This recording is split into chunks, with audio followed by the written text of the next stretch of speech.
जय श्री कृष्णा, राधे राधे। आज की इस वीडियो में अपने जानेंगे कि भाद्रपद माह के शुक्ल पक्ष में आने वाली एकादशी का व्रत कब है और इस एकादशी का नाम क्या है और इस दिन पूजा कैसे करनी चाहिए और कौन सी व्रत कथा सुननी चाहिए और पारण करने का शुभ समय क्या है।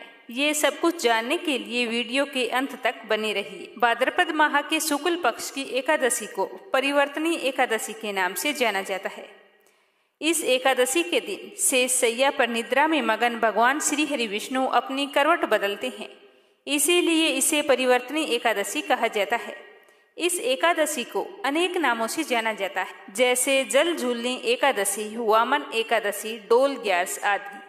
इस एकादशी के दिन भगवान विष्णु के साथ साथ माँ लक्ष्मी जी की पूजा करने से भी विशेष सुख समृद्धि की प्राप्ति होती है। यह एकादशी का व्रत महालक्ष्मी के 16 दिनों के पूजा के बीच में आता है, इसीलिए कहा जाता है कि इस दिन विधि विधान से अगर हम माँ लक्ष्मी की पूजा करते हैं तो हमारी आर्थिक तंगी दूर होती है और हमारे घर में माँ लक्ष्मी का वास बना रहता है। इस एकादशी के दौरान गणेश उत्सव होने के कारण इस दिन भगवान श्री हरि विष्णु, माता लक्ष्मी और गणेश भगवान की पूजा की जाती है। इस दिन विधि विधान से गणेश भगवान की पूजा करने से हमारे अटके हुए कार्य शीघ्र ही पूर्ण होते हैं, साथ ही बल और बुद्धि का विकास होता है।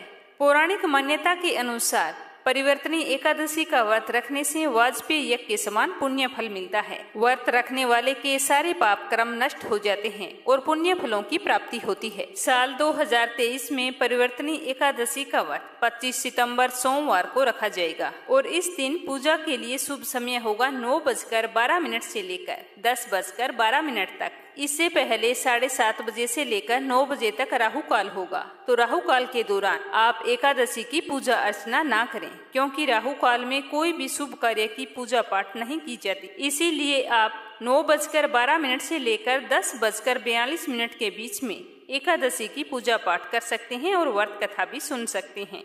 एकादशी के व्रत का पारण 26 सितंबर को किया जाएगा। इस दिन पारण के लिए शुभ समय होगा दोपहर को 1:25 से 3:49 तक। एक बार श्री युधिष्ठिर कहने लगे कि हे भगवान, भाद्रपद शुक्ल एकादशी का नाम क्या है और इसकी विधि तथा इसका महत्म्य कृपया करके मुझे बताइए। तो युधिष्ठिर की बात सुनकर भगवान श्री कृष्ण ने कहा कि इस पुण्य, स्वर्ग और मोक्ष को देने वाली तथा सब पापों का नाश करने वाली उत्तम वामन एकादशी का महत्म्य मैं तुमसे कहता हूँ, ध्यान पूर्वक सुनना। भाद्रपद माह के शुक्ल पक्ष में आने वाली एकादशी जयंती एकादशी भी कहलाती है। इस दिन व्रत करने से वाजपेयी यज्ञ का फल प्राप्त होता है। पापियों का पाप नाश करने के लिए इससे बढ़कर कोई उपाय नहीं है। जो मनुष्य इस एकादशी के दिन मेरे वामन रूप की पूजा करता है उससे तीनों लोग पूज्य होते हैं। अतः मोक्ष की इच्छा रखने वाले मनुष्य इस व्रत को अवश्य करें। जो कमल नयन भगवान का कमल से पूजा करते हैं वे अवश्य भगवान के समीप जाते हैं। जिसने भाद्रपद शुक्ल एकादशी को व्रत और पूजन किया है उसने ब्रह्मा, विष्णु सहित तीनों लोकों का पूजन किया है। अतः इस एकादशी का व्रत अवश्य करना चाहिए। इस दिन भगवान करवट लेते हैं, इसीलिए इसको परिवर्तनी एकादशी भी कहते हैं। तो भगवान के वचन सुनकर युधिष्ठिर बोले कि हे भगवान, मुझे तो संदेह हो रहा है कि आप किस प्रकार सोते हैं और किस प्रकार करवट लेते हैं और किस प्रकार राजा बलि को बांधा और वामन रूप रखकर क्या क्या लीलाएं की। चातुर्मास के व्रत की विधि क्या है तथा आपके शयन करने पर मनुष्य का क्या कर्तव्य है, सारा मुझे आज विस्तार पूर्वक बताइए, मैं सुनने की इच्छा रखता हूँ। तो भगवान श्री कृष्ण कहने लगे कि भाद्रपद शुक्ल पक्ष की एकादशी जो साधक अपने पूर्व जन्म से लेकर वर्तमान में जाने अनजाने किए गए पापों का प्रायश्चित करना चाहते हैं और मोक्ष की कामना रखते हैं, उसके लिए यह एकादशी मोक्ष देने वाली और समस्त पापों का नाश करने वाली मानी जाती है। मान्यता है कि इस एकादशी के व्रत से वाजपेयी यज्ञ के जितना पुण्य फल उपासक को मिलता है। इस एकादशी के दिन भगवान विष्णु पाताल लोक में अपनी सैया पर करवट बदलते हैं। शास्त्रों के अनुसार इस दिन भगवान विष्णु करवट बदलने के समय बहुत ही प्रसन्नचित मुद्रा में होते हैं। कहा जाता है कि इस दौरान उनसे कुछ भी मांगा जाए तो वे अवश्य प्रदान करते हैं। इस दिन भगवान विष्णु के वामन रूप की पूजा की जाती है। इस एकादशी का व्रत करने से व्यक्ति के सुख सौभाग्य में वृद्धि होती है। मंदिरों में इस दिन भगवान श्री विष्णु की प्रतिमा या शालिग्राम को पालकी में बिठाकर ढोल नगाड़ों के साथ शोभा यात्रा निकाली जाती है। परिवर्तनी एकादशी के दिन सुबह जल्दी उठकर स्नान करें और पीले रंग के साफ स्वच्छ वस्त्र धारण करें। फिर पूर्व की ओर मुख करके भगवान विष्णु की प्रतिमा को पंचामृत से स्नान करवाएं। उसके बाद वस्त्र, आभूषण, फूल माला आदि धारण कराएं। अगर आपके पास मूर्ति नहीं है तो भगवान श्री हरि विष्णु की फोटो की पूजा भी आप कर सकते हैं। इस दिन भगवान विष्णु के वामन अवतार का ध्यान कर पूजा करने से अक्षय पुण्य फलों की प्राप्ति होती है। पूजा के उपरांत वामन भगवान की कथा जरूर सुने और कपूर एवं शुद्ध घी के दीपक से श्री हरि विष्णु की आरती उतारें और पूजा पाठ समाप्त होने पर भगवान श्री हरि विष्णु से अपने मंगल जीवन की कामना करते हुए पूजा में हुई भूल चूक के लिए क्षमा मांगे। उसके बाद में भगवान विष्णु के पंचाक्षरी मंत्र ओम नमो भगवते वासुदेवाय मंत्र का जाप तुलसी की माला से 108 बार करें। इसके बाद में सारा दिन भगवान श्री हरि विष्णु का स्मरण करते रहें। फिर शाम को जल में निवास करने वाले श्री नारायण की फिर से आरती करके उनकी मूर्ति के समक्ष भजन कीर्तन करें और एक घी का दीपक जलाएं। इस एकादशी के दिन भगवान विष्णु सहित देवी लक्ष्मी की पूजा करने से जीवन में धन और सुख की प्राप्ति होती है। और अगर साथ में इस दिन गणेश जी की पूजा की जाए तो हमारे कोई भी अटके हुए काम है वो बिना विघ्न जल्दी ही पूरे हो जाते हैं और परलोक में भी इस एकादशी व्रत के पुण्य से उत्तम स्थान मिलता है। इस एकादशी के दिन जल से भरे हुए घड़े को वस्त्र से ढककर ब्राह्मण के घर रखकर आना चाहिए। जो लोग किसी कारणवश इस एकादशी का व्रत नहीं कर पाते हैं तो उन्हें इस दिन परिवर्तनी एकादशी की कथा और विष्णु भगवान के नाम का कीर्तन अवश्य करना चाहिए और शाम के समय तुलसी मैया में एक घी का दीपक अवश्य जलाएं। लेकिन ध्यान रखें कि एकादशी के दिन तुलसी में जल नहीं सिंचा जाता, क्योंकि कहा जाता है कि एकादशी के दिन तुलसी मैया स्वयं भगवान श्री हरि विष्णु की पूजा में लीन रहती है। अगर हम उसे छेड़छाड़ करते हैं, पानी डालते हैं या तुलसी को हाथ लगाते हैं तो उनकी तंद्रा भंग होती है, जिससे वो नाराज हो सकती है।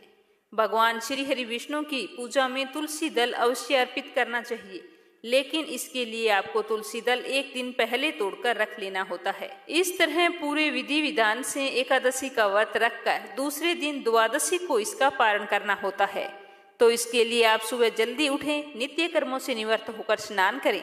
उसके बाद में भगवान श्री हरि विष्णु की, माता लक्ष्मी जी की पूजा अर्चना करें, तुलसी माता की पूजा करें और तुलसी माता की कहानियां सुनें। उसके बाद ब्राह्मण को भोजन करवाकर यथासंभव दान दक्षिणा देकर प्रसन्नचित मन से विदा करें। उसके बाद में स्वयं व्रत का पारण करें। इस तरह ये एकादशी का व्रत सभी प्रकार की परेशानियों से निजात पाने के लिए और जीवन में सुख समृद्धि को प्राप्त करने के लिए बहुत ही फलदायी होता है। इस तरह पूरे विधि विधान से श्रद्धा पूर्वक अगर कोई व्यक्ति एकादशी का व्रत रखता है तो उसे व्रत के प्रभाव से सौभाग्य की प्राप्ति होती है, मोक्ष की प्राप्ति होती है, मन स्थिर और शांत रहता है, दीर्घायु और रोगों से मुक्ति मिलती है, खोया हुआ मान सम्मान और धन दौलत मिलती है, माता लक्ष्मी की कृपा हमेशा बनी रहती है, दुश्मनों से रक्षा होती है, मोह माया से व्यक्ति हमेशा दूर रहता है और बुध और चंद्रमा से जुड़े हुए सभी तरह के दोस्त समाप्त हो जाते हैं। एकादशी के दिन हम व्रत रखें या ना रखें, एक बात का ध्यान रखना चाहिए कि इस दिन चावल नहीं खाने चाहिए। कहा जाता है कि देवी शक्ति के क्रोध से अपने आप को बचाने के लिए महर्षि मेधा ने अपने शरीर का त्याग कर दिया था। इसके पश्चात उनके शरीर के सभी अंग धरती में समा गए थे। जिस दिन महर्षि मेधा धरती में समाये थे वह एकादशी का दिन था और कहा जाता है कि महर्षि मेधा का जन्म जौ और चावल के रूप में हुआ था, जिस कारण उन्हें एक जीव तौर पर माना जाता है। इसीलिए एकादशी के दिन जौ और चावल नहीं खाए जाते। तो आइए अब सुनते हैं परिवर्तनी एकादशी व्रत कथा। बोलो श्री हरि विष्णु की जय हो, बोलो लक्ष्मी माता की जय हो। त्रेता युग की बात है। बलि नाम का एक दैत्य था। वह दैत्यों का राजा था, पर भगवान विष्णु का परम भगत था। वह विष्णु जी को अपना आराध्य मानकर उनकी पूजा किया करता था। इसके साथ साथ वह ब्राह्मणों का भी खूब आदर सत्कार किया करता था। उन्हें कभी भी खाली हाथ नहीं लौटने देता था। बलि का इंद्र देव से बैर था। उसने अपनी शक्तियों से सभी देवी देवताओं सहित इंद्र को जीत लिया था, तीनों लोकों पर विजय प्राप्त कर ली थी। दैत्य के शासन का विस्तार देखकर सारे देवता चिंतित हो गए कि यह अगर इसी तरह विजय प्राप्त करता रहा तो पृथ्वी पर दैत्यों का शासन हो जाएगा। इसीलिए सारे देवी देवता भगवान विष्णु की शरण में गए, उनकी स्तुति करके उनसे इस समस्या का समाधान मांगा। तो भगवान विष्णु ने उनकी सारी समस्या सुनकर आश्वासन दिया कि संपूर्ण विश्व पर दैत्यों का राज नहीं होने देंगे, क्योंकि अगर ऐसा हुआ तो पृथ्वी का संतुलन बिगड़ जाएगा, चारों ओर हिंसा फैल जाएगी। तो भगवान विष्णु से ऐसा आश्वासन पाकर सारे देवी देवता बहुत ही खुश हुए और लौट आए। तो भगवान श्री हरि विष्णु ने दैत्य राजा बलि से तीनों लोक मुक्त कराने के लिए वामन का अवतार लिया।